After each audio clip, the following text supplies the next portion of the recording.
Okay, so if you can imagine, so electrons have their own wavelength patterns that they're moving in, correct? So when you have a maximum of 2 electrons in an orbital, you have to remember that those electrons are also repelling one another. So even though they are within the same orbital, they still want to try and be away from one another. So what ends up happening here, what this last number here is describing is the characteristic of the electron's spin or movement patterns. Now, essentially what this is you are assigning it a value of either positive half or negative half. So does that mean that it's traveling in half the direction, or the half means anything? No, not necessarily. So it's just another way of representing that they are moving in opposite spins of one another. So they don't travel in the exact same manner. They travel essentially opposite to one another, just so that they're also able to be, avoiding one another. So the value of positive half or negative half, it doesn't really matter which one you apply. But let's say we have the first electron that is inside that orbital, you can give it either one, positive or negative half. But if we have the second electron in that orbital, it cannot be the same. It has to be the opposite. So whichever one you give the positive, you have to give the other one the negative. And actually, just to kind of preview what is coming up in the next lesson, when we draw, we're going to draw what are called orbital diagrams. What we're doing is we're going to start representing electrons using arrows. So what we do for an electron is we use a little half arrow to kind of mimic this half here. And we either draw it up or we can draw it pointing down to be our positive half or negative half. So when you have 2 electrons that are together, they should be opposite. You should never have 2 that are up or 2 that are down, right? So one is a positive and one is a negative. So just to kind of summarize the 4 different quantum numbers, so we have the principal quantum number, the angular momentum quantum number, the magnetic quantum number, and our spin number. So we have our energy level, which is our N. We have our shape, which is our L value. We have our orientation in space, which is our ML value. And then, of course, we have the spin of our electron. So our possible values for N can only be whole number integers, obviously not 0. Our L value is dependent on whatever N is. We do N minus 1, and we continue to subtract until we hit 0. Our ML value will depend on what L we are in reference to. So we have positive L and negative L. Then we would subtract 1, again, the same way where we would work down to 0. And then MS is the spin of our electron. So it's either a positive half spin or a negative half spin. So when we're giving a set of quantum numbers, or you're asked to give a set of quantum numbers, so I'll give you an example. Let's say we want a set of quantum numbers for a 4p electron. So whenever you're given something that's in this kind of setup, the number that is given is the energy level. Okay, so energy level number 4. And the letter is telling us the shape or the type of that orbital. So this is a P or a peanut shaped orbital. So let's say we want to give a set of quantum numbers for this.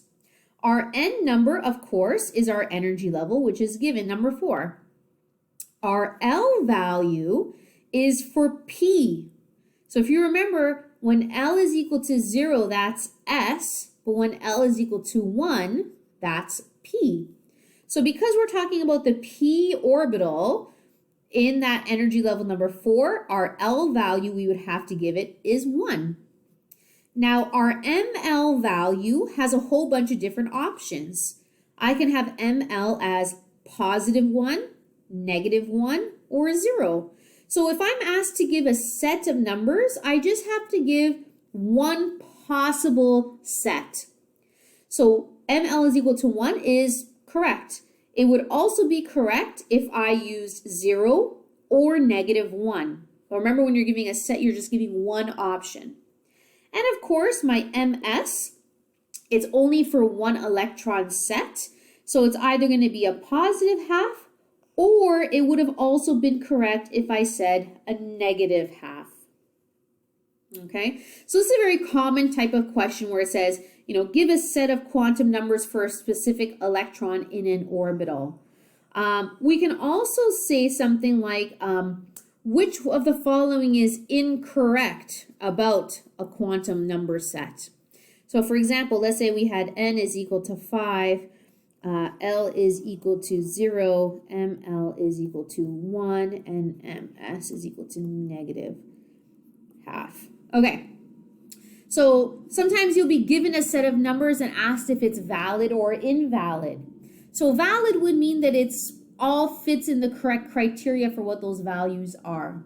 So let's take a look here. So we have n is equal to 5, so that's the 5th energy level. L is equal to 0 means we have an S-shaped orbital. So that means we're talking about the 5s orbital. So the s orbital in energy level number 5. Now this is actually the incorrect value. The ML value cannot be 1 if we're talking about an S-shaped orbital. The only possibility is 0. And then the MS, of course, is a correct statement. So this is another very kind of common type of question. Sometimes you're also asked, what is the maximum number of electrons for a specific energy level? Let's do an example like that. So let's say, what is the maximum number of electrons that can fit in energy level number 2? Okay, so in energy level number 2, right? So when n is equal to 2, we have our S and our P. Because remember, we do n minus 1, which is 1. That's a p orbital. And then you continue subtracting 1 until you hit 0. So our L is equal to 0 is an S. So every orbital can hold 2 electrons. But you have to think now, how many orbitals are there in the p sublevel group? There are actually 3. Remember how we can have +1, -1, 0. Or remember the X, Y, Z orientations. Each one of those can hold 2 electrons. So that means there's a total of 6 electrons that can fit in all of the p-type orbitals. And then S has only 1 orientation, so it can only hold a maximum of 2 electrons in that orbital. So be careful. Sometimes questions might ask you how many electrons can those orbitals hold. So you have to think each one can hold a max of 2, but you have to add up all the orbitals that are there in that energy level. Or it might ask you how many orbitals are there, right? So each one of these would be orbital. So in this particular question, energy level number 2 can hold 8 electrons maximum, but the number of orbitals would only be 1, 2, 3, 4, because there are 3 p orbitals and there is 1 s orbital. So these questions that you're going to see when you work on the worksheet and the questions in the textbook, they can be a little bit tricky because it depends on what they're talking about. Maybe a question will say, what is the number of orbitals in 5D, right? So energy level number 5, okay, if we're talking about the d orbital, so we're not talking about all of energy level number 5, we're talking about only the d orbital types. So that's when L is equal to, pardon me, I'm thinking my F orbitals. So L is equal to 2 when it is D. So our ML possibilities here would be plus L minus L. Then you subtract 1, plus minus again, and then 0. So the number of orbitals in 5D is a total of 1, 2, 3, 4, 5 orbitals. Now, how many electrons can fit in 5D? Well, each of those orbitals can hold a max of 2. So it would be 10 electrons.